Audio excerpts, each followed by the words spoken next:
Praise the Lord, hallelujah. भाई और बहन और मित्र, आज हम बात करने वाले हैं दया के बारे में। दया नाम की कोई लड़की के बारे में नहीं, पर दया नाम का एक स्वभाव के बारे में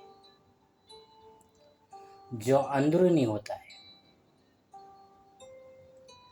जब यीशु मसीह रास्ते से गुजर रहे थे,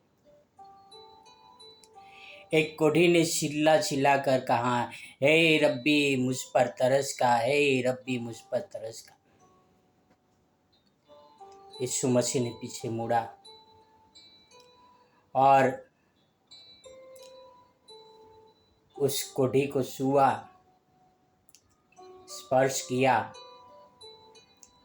और उस कोढ़ी का कोढ़ तुरंत जाता रहा। यीशु मसीह ने उस पर तरस खाया, उस पर दया की।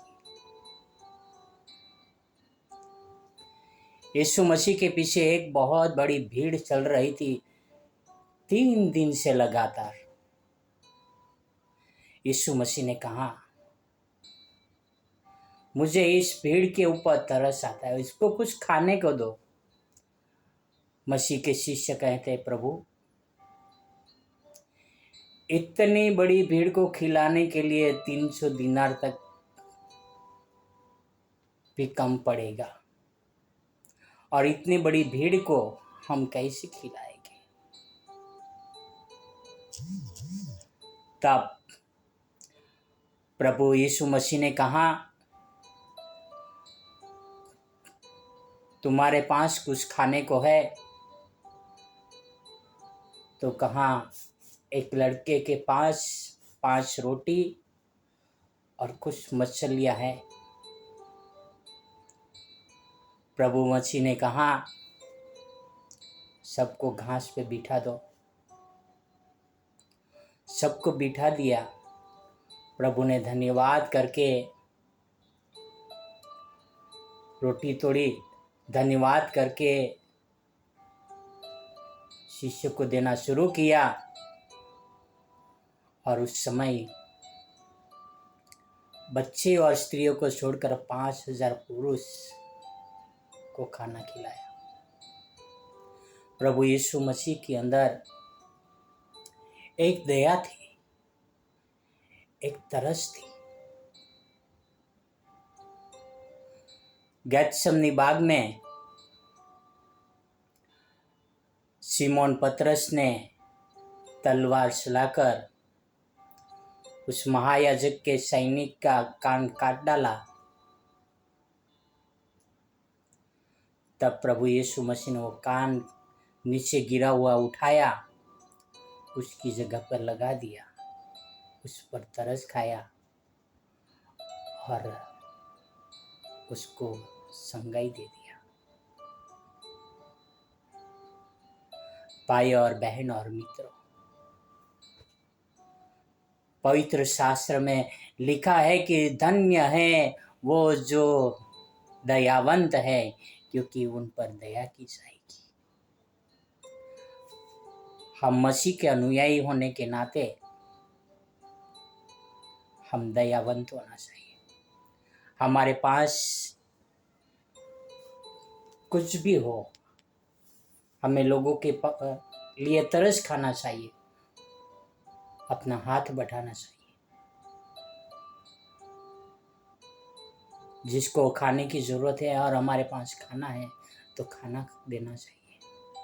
हमारे पास कुछ कपड़े हैं तो कपड़े देना चाहिए। किसी को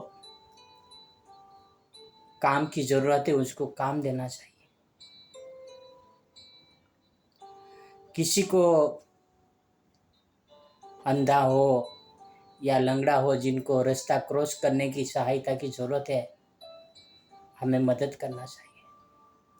कोई बीमार है, उसके लिए हमें मदद करना चाहिए। भाई और बहन और मित्रों, कोई बेरोजगार है, उस पर हमें तरस करके हमें काम दिलाना चाहिए। पवित्र शास्त्र में लिखा है, मत्ती 5:7, धन्य है वे जो दयावंत है, क्योंकि उन पर दया की जाएगी।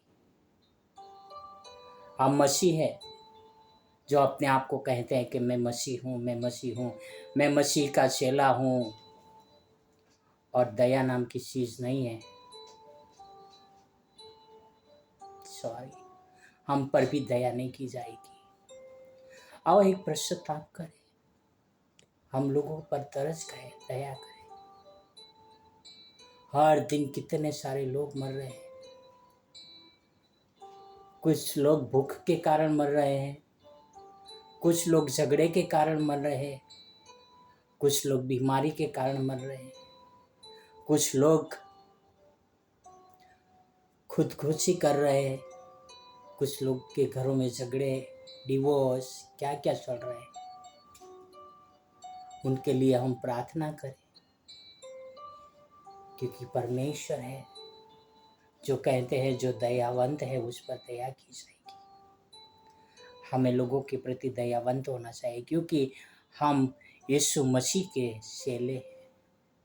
आओ हम एक प्रार्थना करें कि प्रभु यीशु मसीह उनकी करुणा, उनकी दया हम में डाले। आओ एक प्रार्थना करें।